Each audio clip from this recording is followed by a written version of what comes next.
What film or series lit your fuse and made you have to tell stories on screen? Wow. Well, I guess I owe a big debt of gratitude to my mother. And I'm going to have kind of an extended answer here because maybe she'll watch this. I think that my mother intentionally made me the artist that I am today. She had a bunch of influences that she started showing me way too early in my life. She showed me Harold and Maude when I was about 8 years old, and she had taped all the episodes of The Muppet Show because I was born after it had gone off the air, and she showed me those coming up, and she showed me broadcast news and being there. I remember watching Kermit the Frog very distinctly and thinking, I want to be that. Because I think that when you're young, Kermit the Frog is essentially Tom Hanks, right? Or Jimmy Stewart. And he's the everyman. He is you. And that's like the style of acting that I kind of carried through, is like this surrogate style of, hey, for the next 30 minutes or an hour and a half if it's a movie, I'm you. So I would say The Muppet Show and Harold and Maude. I was 8 when I saw Harold and Maude. I was too young. I don't know how much I understood as much as how much, like, what I felt. You know, there's something even about, like, the Cat Stevens score as they're panning across the field of flowers and then finding them, and she's giving that kind of monologue about how we're both at once unique, but we're part of the whole. There's something about it, like, just rhythmically and visually and auditorily that I remember the feeling of it. I remember ticking all these boxes of magical melancholy for me, which is the tone that I kind of resonate with, of like, this is so beautiful and so sad all at once, and how do I feel both sad and hopeful at the same time? How do I feel like there's tragedy and magic at the same time? Those are my big inspirations. As you were coming up and you were making your way as an actor and a writer of music, what movie or series did you watch that was so good it made you think, how do I play in this sandbox? Oh. It's interesting. I guess there are some things you watch, like The Godfather, where you think, that is just other than me. You know, like, that's just not going to be my route. I actually just watched the Godfather trilogy last week, which is why it's on my mind. I live on a farm and I have a barn where I put up a big screen and a projector so I can sit there like Howard Hughes and watch movies all by myself. And I watched even now, and I feel like I'm pretty good at acting. I watched The Godfather and I thought, not that good. And that's got to be okay. So I think that there's things like that. But then there are other performances I remember that are just as powerful. Like, I remember seeing Edward Norton in high school in Primal Fear and thinking, oh, I want to do that. I can get there. It's going to take a lot of work, but, like, you know, I think it's probably because we were close in age.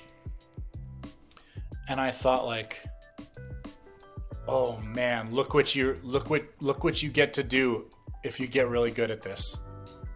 Wow. Whether it was a success of something you did or approval from someone whose opinion really mattered to you, what first gave you the confidence that, in fact, you did belong? I think that there were some moments during Freaks and Geeks where I was surrounded by people I thought were so talented, my cast, you know, and we were all so new and fearless. Like, we had the naivety of youth. We didn't understand that this stuff was hard. You know, we were just like going for it, and we would rehearse at my apartment on Sunday nights to get ready for the week. Like, all this crazy stuff that I don't do anymore. And I think that there was a sense of it going well, even though like the ratings were terrible and we got canceled halfway through the season. There was this sense from like the feedback from Judd and the people watching, like, oh, look at these guys go, like they're doing it.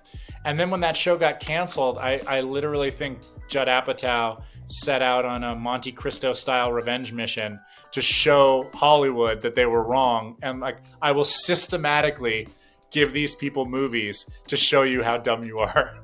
Knocked Up came first. And then after Knocked Up, basically Judd and I went to a Laker game together. I'll never forget. And Judd said, hey, I think you're up to bat now. You got any ideas? And I told him this idea that had been percolating in my mind for a while, and it was Forgetting Sarah Marshall. God, what a different era. Literally, like, later in the week, contracts arrived from Universal for me to write the script. And I was doing How I Met Your Mother at the time. It was season 2 of How I Met Your Mother. And I rented a house in Hawaii during our hiatus, and I cranked out the first draft of Forgetting Sarah Marshall, and we were shooting within a year. We shot on my next hiatus. What would you say was the biggest obstacle that you had to overcome to allow you to turn the projects that influenced you into your own language? It's a good question. I suppose like the thing you're always battling is self-doubt, but I actually don't think that's the biggest obstacle. I think the biggest obstacle is that this system, requires permission. You have to get permission like a lot of steps along the way to get something made. And there's a lot of like door-to-door salesmen to it. You're essentially like walking into a room when you think of a movie, and you're saying to this group of people, like, the subtext of what you're saying is, I've thought of an idea on my couch, and we're going to need $40 million, but I need you to trust me. It's going to be great. Well, how much easier does that get when you've had successes? I have found my experience has been that it is very dependent on how close timing-wise you are to the previous success. There's a direct correlation to distance from previous success. Now, my last question. Yeah. So, Shrinking, you co-created it, and you work on it, with the guys from Ted Lasso, for crying out loud, and you get to act with a fun cast that is headed by Harrison Ford, of all people. I guess I've just answered the question, but tell me the themes that burned in you that made you have to tell this story the way you're doing it now. Yeah, well, I think that what our story deals with literally is grief and loss. What I think it deals with metaphorically is the fact that right now, at this moment, people feel kind of unmoored and unwell. It was a really weird few years. And there is, whether it is someone literal in your life or just a sense of normalcy, or just the couple years that we were in lockdown, people are dealing with a sense that something was like a force of nature came through and took something that we will never get back. That is loss. And whether or not we realize we need to do it or not, because we're all so tough, there's grieving that needs to take place before people feel well again. And I think that what the show deals with is this idea that actually, for as isolated you feel in your grief, everyone around you is going through their version of it. And we are not as unique as we think. And the more we decide to hold hands through this, the easier it's going to be to pull ourselves out of this hole.